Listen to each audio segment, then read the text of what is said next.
మూడుముళ్ళ బంధం పార్ట్ 38. విక్రమ్ వైష్ణవిని తన గుండెలపై పడుకోబెట్టుకుని అలాగే సీటు వెనక్కి వాలి కళ్ళు మూసుకుని పడుకుంటాడు. కొంత సమయం తర్వాత విక్రమ్ మొబైల్ కంటిన్యూగా రింగ్ అవుతూ ఉంటుంది. ఫోన్ కాల్ డిస్టర్బెన్స్ వలన విక్రమ్కి మెలకువ రాగానే వైష్ణవి నెమ్మదిగా కదులుతుంటే ఎక్కడ వైష్ణవి లెగుస్తుందేమోనని భయంతో విక్రమ్ ఫోన్ కట్ చేస్తాడు. తర్వాత వైష్ణవి వైపు చూస్తాడు. వైష్ణవి చిన్న పిల్లలాగా విక్రమ్ గుండెలపై అలాగే పడుకుని ఉంటుంది.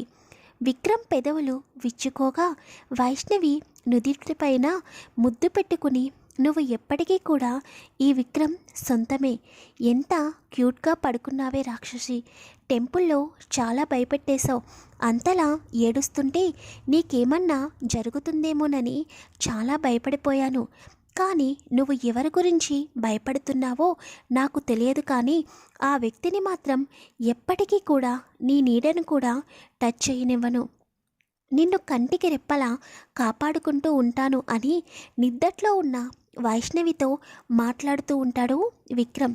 ఇప్పుడు కనుక నువ్వు లేచావనుకో, ఈ పొజిషన్ చూసి ఇంకా గోలగోల చేస్తావు. అసలే మొన్న చేసిన పనికి ఆ రోజు చాలా రచ్చ చేశావు. ఎలాగో రిత్విక్ గురించి నిజం చెప్పి తప్పించుకున్నాను, లేకపోతే ఇంకేం చేసేదానివో. ఈరోజు తప్పించుకోవడానికి కూడా నా దగ్గర రీజన్ లేదు అని చెప్పి విక్రమ్ నెమ్మదిగా వైష్ణవిని తన సీట్లో పడుకోబెట్టి సీట్ బెల్ట్ పెడతాడు. తర్వాత ఫోన్ చూడగానే ఉదయ్ నుంచి మిస్డ్ కాల్స్ ఉంటాయి. విక్రమ్ వెంటనే ఉదయ్కి ఫోన్ చేస్తాడు. ఉదయ్ ఫోన్ లిఫ్ట్ చేసి, సార్, ఫారెన్ డెలిగేట్స్ వాళ్ళు ఎయిర్పోర్ట్ నుండి రెస్టారెంట్కి స్టార్ట్ అయ్యారు, మీరు ఎన్నింటికి వస్తారు అని అడుగుతాడు.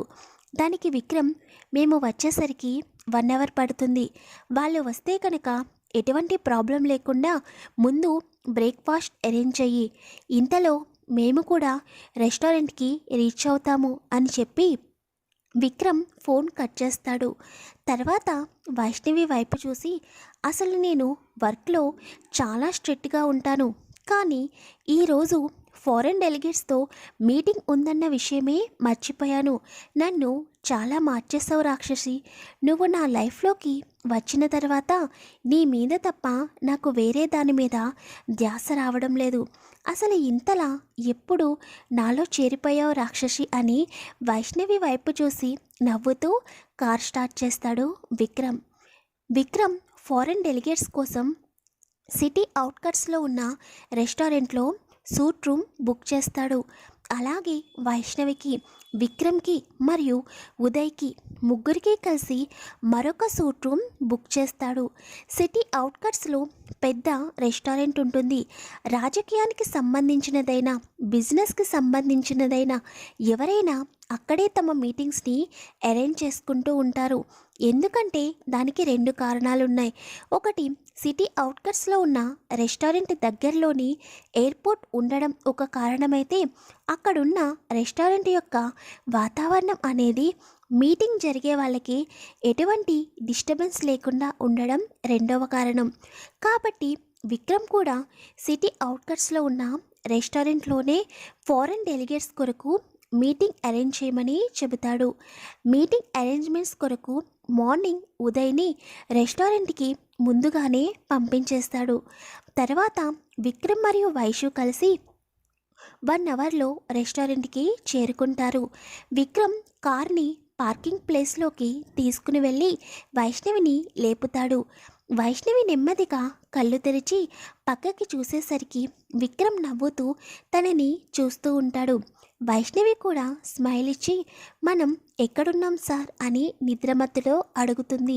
దానికి విక్రమ్, వైష్ణవి, నువ్వు పడుకుని చాలా సమయం అవుతుంది, అక్కడ ఫారెన్ డెలిగేట్స్ మన కోసం వెయిట్ చేస్తున్నారు, త్వరగా కారు దిగు అని అంటాడు.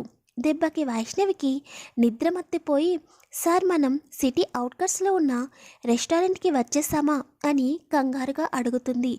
వైష్ణవి కంగారు పడకు, రెస్టారెంట్కి వచ్చాము అని అంటుంటే, సార్ ఇందాక టెంపుల్లో అని అనేసరికి వైష్ణవి వాటి గురించి తర్వాత మాట్లాడుకుందాం, ముందు అక్కడ వాళ్ళు వెయిట్ చేస్తున్నారు, త్వరగా పద అని అంటుంటే ఇంకా వైష్ణవి కారు దిగుతుంది. తర్వాత విక్రమ్ కార్ని పార్క్ చేసి ఇద్దరూ కలిసి రెస్టారెంట్ లోపలికి వెళ్తారు. అక్కడ ఉదయ్ వీళ్ళని రిసీవ్ చేసుకుని మీటింగ్ అరేంజ్ చేసిన కాన్ఫరెన్స్ హాల్లోకి విక్రమ్ని వైష్యుని తీసుకువెళ్తాడు. విక్రమ్ కాన్ఫరెన్స్ హాల్లోకి వెళ్ళిన తర్వాత ప్రజెంటేషన్ కొరకు ల్యాప్టాప్ ఓపెన్ చేస్తుంటే ఇంతలో ఫారెన్ డెలిగేట్స్ వస్తారు. అందులో ఇద్దరు ఆడవాళ్ళు, ముగ్గురు మగవాళ్ళు. విక్రమ్ వాళ్ళందరినీ విష్ చేయగానే వాళ్ళు కూడా విక్రమ్ని రిటర్న్ విష్ చేస్తారు. తర్వాత విక్రమ్ ప్రొజెక్టర్ ఆన్ చేసి స్క్రీన్పై ప్రజెంటేషన్ చూపిస్తూ ఉంటాడు. అప్పటి వరకు విక్రమ్ని ఎప్పుడూ కూడా అలా చూడని వైష్ణవి విక్రమ్ ప్రజెంటేషన్ ఇస్తున్నంతసేపు విక్రమ్ వైపే కన్నార్పకుండా చూస్తూ ఉంటుంది. ఎంత బాగున్నారు విక్రమ్ గారు, మీరు నార్మల్గానే సినిమా హీరోలాగా ఉంటారు, ఇప్పుడు మీరు ఇలా ప్రజెంటేషన్ ఇస్తూ ఉంటే అసలు మిమ్మల్ని అలానే చూస్తూ ఉండిపోవాలి అనిపిస్తుంది అని వైష్ణవి తనలో తనే నవ్వుకుంటూ విక్రమ్ వైపు చూస్తుంది. విక్రమ్ అప్పుడప్పుడు వైష్ణవిని చూస్తున్నా కూడా ఏమీ రియాక్ట్ అవ్వకుండా ప్రజెంటేషన్ కంటిన్యూ చేస్తూ ఉంటాడు. కొంత సమయం తర్వాత ప్రజెంటేషన్ కంప్లీట్ అవ్వగానే ఫారెన్ వాళ్ళకి ఆ ప్రజెంటేషన్ నచ్చడం వలన విక్రమ్కి ప్రజెంటేషన్ నచ్చిందని తమ హెడ్కి పంపించి ఫైనల్ డెసిషన్ ఆఫ్టర్నూన్లోగా చెబుతామని చెప్పి తమకి బుక్ చేసిన సూట్ రూమ్లోకి వెళ్ళిపోతారు. తర్వాత వైష్ణవి, విక్రమ్ మరియు ఉదయ్ కలిసి తమకు బుక్ చేసిన రూమ్లోకి వస్తారు.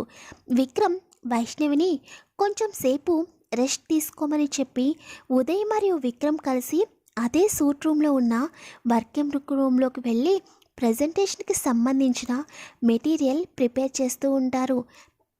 ఇంకా వైష్ణవి పాప బెడ్పై కూర్చుని అసలు నాకు ఏ వర్క్ చెప్పనప్పుడు నన్నెందుకు ఇంత దూరం తీసుకొచ్చారు, ఇంకా ప్రతిసారి రెస్ట్ తీసుకోవడమేనా నా పని అని తనలో తనే నవ్వుకుంటూ మళ్ళీ స్వామీజీ చెప్పిన మాటలు గుర్తుకు రాగానే కంగారు పడి నిజంగా స్వామీజీ చెప్పిన మాటలు నిజమవుతాయా, లేదు అలా ఎట్టి పరిస్థితుల్లోనూ జరగకూడదు అని కోరుకుంటూ ఉంటుంది. ఇక వర్కింగ్ రూమ్లో ఉన్న విక్రమ్, ఉదయ్ ఇద్దరూ కలిసి ఆఫ్టర్నూన్ 1:30 వరకు వర్క్ చేస్తూనే ఉంటారు. తర్వాత విక్రమ్ ఉదయ్ని లంచ్ అరేంజ్మెంట్స్ చేయమని చెప్పి బయటకు పంపించి వైష్ణవి ఉన్న రూమ్ దగ్గరికి వస్తాడు. వైష్ణవి బెడ్ వెనక్కి వాలి చక్కగా బుగ్గన వేలు పెట్టుకుని పైకి చూస్తూ ఏదో దీర్ఘంగా ఆలోచిస్తూ ఉంటుంది. వైష్ణవిని అలా చూడగానే విక్రమ్ మనసులో మళ్ళీ అలసటి మొదలవుతుంది. ఈ రాక్షసి ఈరోజు నా చేత ఏదో ఒకటి చేయించేలా ఉంది, ఎంత కంట్రోల్లో ఉందామన్నా ఈ రాక్షసి ఇచ్చే ఎక్స్ప్రెషన్స్కి నన్ను నేను మొత్తం కంట్రోల్ తప్పుతున్నాను అని నెమ్మదిగా వైష్ణవి వైపు అడుగులు వేస్తాడు. వైష్ణవి ఊహాలోకంలో వైష్ణవి ఉండగా తన ఎదురుగుండా వచ్చిన ఆకారం ఎవరిదా అని పక్కకు తిరిగే చూసేసరికి విక్రమ్ కనిపిస్తాడు. వెంటనే వైష్ణవి కంగారుగా బెడ్ దిగబోతుంటే తన చీర చెంగు అడ్డుపడి వెనక్కి పడబోతుంటే విక్రమ్ వెంటనే వైష్ణవి నడుము చుట్టూ చెయ్యి వేసి ఇంకో చేతిని వైష్ణవి చేతితో పట్టుకుంటాడు. కానీ వైష్ణవి అప్పటికే వెనక్కి వరిగిపోవడం వలన విక్రమ్ కూడా తన పట్టును కోల్పోయి ఇద్దరు కలిసి బెడ్ మీద పడిపోతారు. వైష్ణవి పైన విక్రమ్ ఉంటారు. ఇద్దరి మనసులలో అలజడి మొదలవుతుంది. విక్రమ్ మాత్రం చుట్టూ ఏం జరుగుతుందో కూడా మర్చిపోయి వైష్ణవి కళ్ళల్లోకి చూస్తూ ఉంటాడు. వైష్ణవికి అప్పటికే కంగారు మొదలవుతుంది. నోట్లో నుండి మాట కూడా రాకపోయేసరికి నెమ్మదిగా విక్రమ్ గారు అని పిలుస్తుంది. కానీ వైష్ణవి మాటల్ని కూడా విక్రమ్ పట్టించుకోకుండా నెమ్మదిగా వైష్ణవి పెదవులను అందుకోవాలని ముందుకు వెళ్తుండగా ఇంతలో డోర్ నాక్ చేయడం వలన విక్రమ్ స్పృహలోకి వచ్చి తనున్న పొజిషన్ చూసుకుని వెంటనే లేచి నిలబడతాడు. వైష్ణవి మాత్రం గట్టిగా కళ్ళు మూసుకుని అలాగే బెడ్ మీద పడుకుని ఉంటుంది. విక్రమ్ మనసులో భయంగా, నేను అనుకుంటూనే ఉన్నాను ఏదో ఒకటి జరిగేలా ఉందని. చేసిందంతా చేసి ఇప్పుడు చూడు ఎలా కళ్ళు మూసుకుందో ఈ రాక్షసి. పైగా తప్పంతా నాదే అని ఇప్పుడు గొడవ పడుతుందేమో అని నెమ్మదిగా వైష్ణవి అని పిలుస్తాడు. వైష్ణవి కళ్ళు తెరిచి విక్రమ్ వైపు సీరియస్గా చూస్తుంది.